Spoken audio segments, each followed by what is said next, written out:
Welcome in, everybody. This is the SiriusXM NBA radio postgame show. My name is David Shepard. You can always hear the show on Channel 86 and, of course, the SiriusXM app. We are joined by a very talented and very unique writer. It is Claire Lune, somebody who works for The Guardian, has been covered in the NBA for a long time.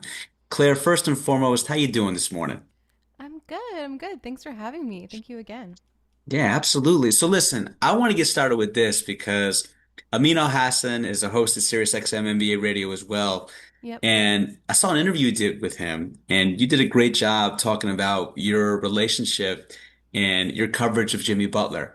And I'm just curious for all of those NBA heads that talk about Jimmy buckets, peel back the curtain a little bit. What did you learn about Jimmy Butler, not just as an NBA player, but as an artist? Oh, amazing. Well, first of all, shout out to Amin, old friend of mine. Um, cool shout. But yeah, for Jimmy, I just think he is one of the most interesting athletes I've had the chance to sit down and talk to. He's so charming, as people can probably gather from his shenanigans, his off the court shenanigans. Really insightful, thoughtful, like just interesting guy, and just was very kind to me. And, he, I think he's just I think he's a very contemplative person. I think he is someone who would have been successful in life regardless of whether he was a basketball player or not. Like, I just think he has not only star power, but he's just very determined, very smart. And so, yeah, it's a joy to sit down with someone like that, with also obviously a great sense of humor. You know, it's interesting, Claire DeLune, because not everybody, but when we think of Jimmy Butler, the man was homeless at one point. He's overcome Mm, so much in his life. yeah.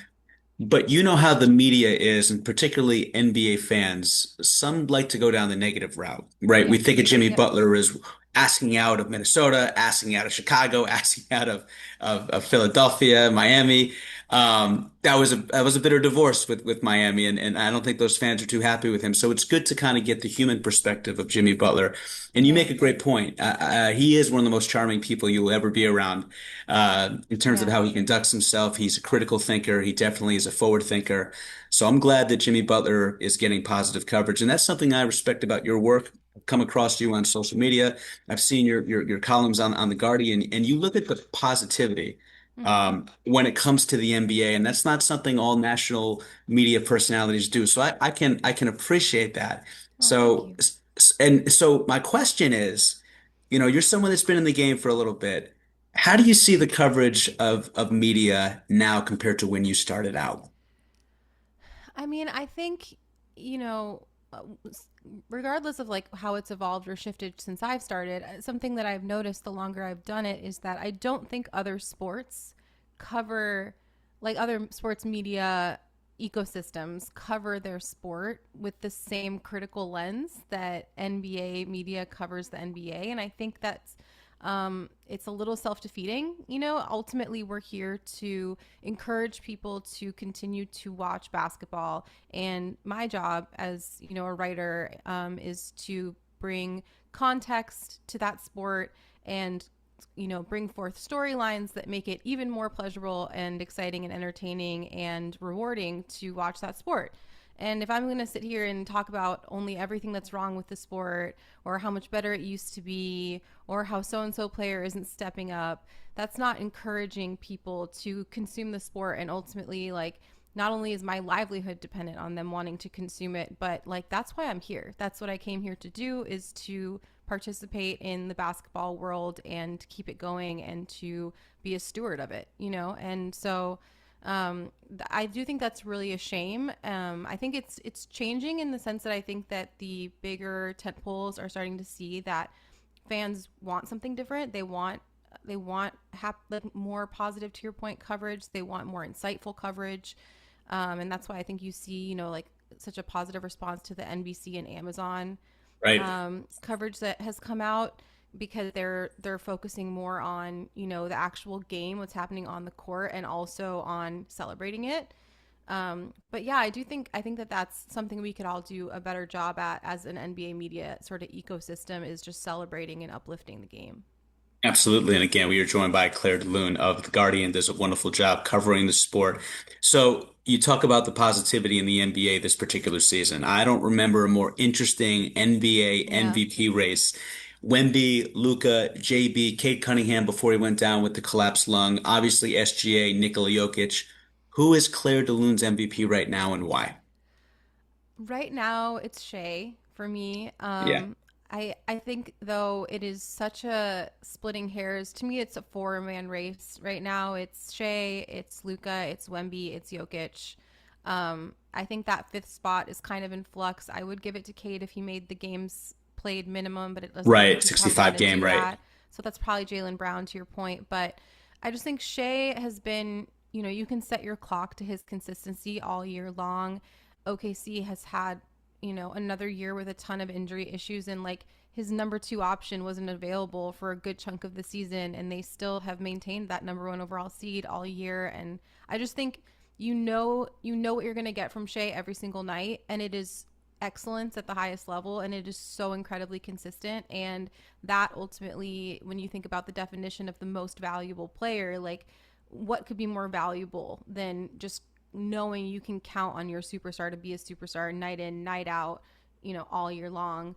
But I think Luka, I live in LA. I cover the Lakers pretty closely, and I think Luka is making a hell of a push. I think it's gone a little almost underreported, like just how excellent he's been on both sides of the ball recently. And I think that's a part that has gone sort of under the radar to me is he gets a lot of flack for his defense, but he's been really solid He defensively does. for the Yes. last few months. I mean, really since the All Star break, Right. he has the I think he has like the best defensive plus minus on the team since at least for the last month. And Higher than Marcus Smart.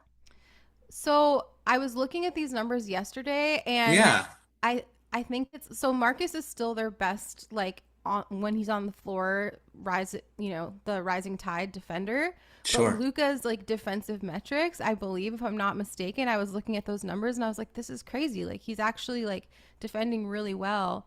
Um, but obviously, like he's not out there for his defense. He is having Right. one of the most impressive offensive stretches seasons ever right now. It's off the charts. And then you have Wemby, who's kind of doing the inverse of that, where like, his offense isn't the reason why he's so excellent, although he's been excellent offensively, but he's having one of the most remarkable defensive stretches of anyone ever. And then Right. quietly, Nikola Jokic just chilling in the corner, averaging like 13 and 13 on incredible efficiency, rebounds and assists. That is just I don't know. I don't know. It's a really tough choice. This is my second year with a vote, and I genuinely don't know what I'm gonna do or how I'm gonna rank those four because it just feels like an impossible decision right now. Well, Celtics fans, tweet at Claire DeLune because she doesn't have JB in the top four. So you have my unbridled permission. No, in all seriousness, it is going to be a challenge for a lot of people that have an MVP vote. I got to pick the brain of Justin Termini of SiriusXM NBA Radio because Mm. I know he has a vote as well. And again, we are joined by Claire DeLune of The Guardian. Does a great job covering the sport. It's funny. You mentioned SGA. You mentioned Nikola Jokic. We've had an interesting conversation as a collective about who's going to be the face after LeBron, Steph, and KD. Although, who we kidding? They might be playing when we're old and gray. Who knows? Yeah. The way those three are going. I thought Giannis was going to be that guy to kind of Mm. carry the torch. He's been an afterthought this year, and the only conversation nationally that's really surrounded Giannis is his future, not his play on the floor, which is Yeah. crazy because he's in the apex of his career right now in terms of what Yeah. he's able to do out there. Where do you stand on Giannis Antetokounmpo in terms of where you see his future being? I know there's a lot of Bucks fans that will want him back like crazy, but it's going to be a seismic shift if he goes elsewhere in 2026, 2027. I mean, I honestly think he should have left about a year ago because I Okay. think part of the reason he's not in this conversation is that we're just kind of exhausted of hemming and hawing about where he's going to go. And it doesn't seem like him and Milwaukee are seeing eye to eye as far as like he wanted to, keep playing this season after he returned, I think, from his second injury, and they don't want him to play because now they're trying to tank, which makes sense. They have no chance this year, Of course. but it just feels like I've used this metaphor before, but it is such an apt metaphor of like everybody has that one friend, I feel like, who's in kind of a toxic relationship. And every time you guys get dinner, it's like another story about how miserable they are in their relationship. But then you like Right, provide right. solutions and you're like, well, I know a really great guy and he's recently single and whatever. And they're just like, oh, no, no, no, I'm just going to stay. And like, it is just sort of like at a certain point, I don't think it's mutually beneficial on either side at the moment. Like I think Milwaukee Yeah. And Claire, is I'm sorry to cut you off, but can I, just very quickly. yeah, But in that relationship, they did go to the promised land. Like right. that was the very best relationship for 1 year when they won the first Yes. title they've had in 50 years. So Yes. that would be my one rebuttal to that. It's not like this entire relationship has been toxic. That's what makes it No. so tough. But as someone who's been in multiple toxic relationships myself, I can say that you're not an idiot. You are there for a reason because when the Sure. highs were high, they were very high, Yes. and that keeps you going for years later when now you can't convince them to like, go do your favorite activities with you anymore because now they're doing their own thing or whatever. So I just think, you know, it's commendable that he's been so loyal to Milwaukee, but I don't really know what Milwaukee fans are getting out of this at this point. Like if it's like I want to do right by the fans of Milwaukee, I really think the best thing for all parties at this point would be to move on, only because there are no solutions available. Like they mortgaged their future and then they took out a second mortgage on their future to try Yeah. and keep Giannis. There, Dame, Miles, yep, 100%. exactly. And there's no good exit strategy anymore.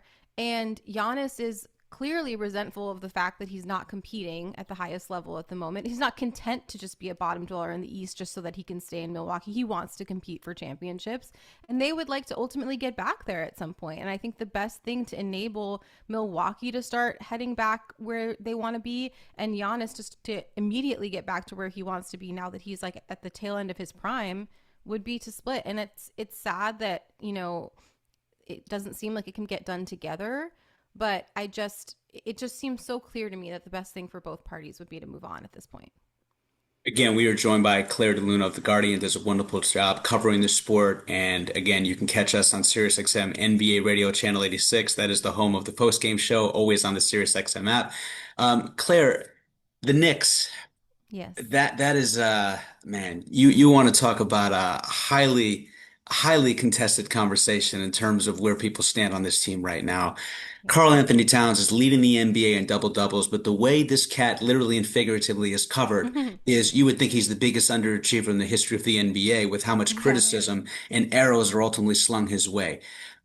I believe it was a mistake to let go of a head coach in which brought you to a conference finals, and it's the most success they've had in a quarter of a century. That's obviously a different discussion for a different day, but that's why I think the Knicks have really put themselves in a position where this is a no-win situation. But from your perspective, what do Mhm. you see the Knicks ultimately doing this particular season? Because I see them regressing. Am I off there? I've been so high on them all season. This week is the week that finally tested me a little bit. They were my preseason finals pick.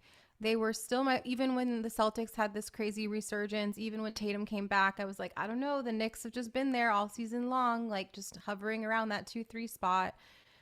There's a disconnect, it feels like, in that locker room right now that is starting to leak out into the court.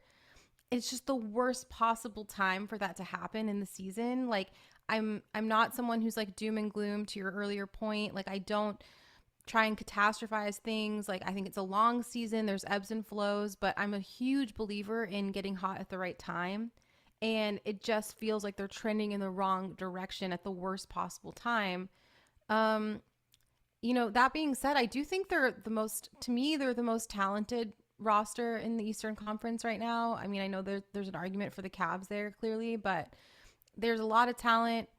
They have a lot of, the skill sets that you need in the playoffs. Like they have players who play really hard, who are really smart, really, like versatile defenders. They have Jalen Brunson, who's like at least a second tier superstar. Sure.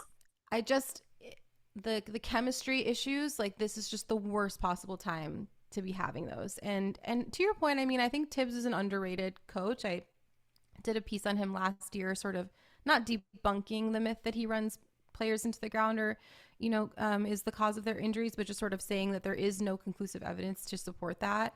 Right. Um, but I think sometimes a change of voice in the locker room can be good. I think Mike Brown is a much more creative coach, at least offensively. So I don't know. It just seems like I agree with you. There's just something that's not quite right, and they are running out of time to figure it out, and that's concerning.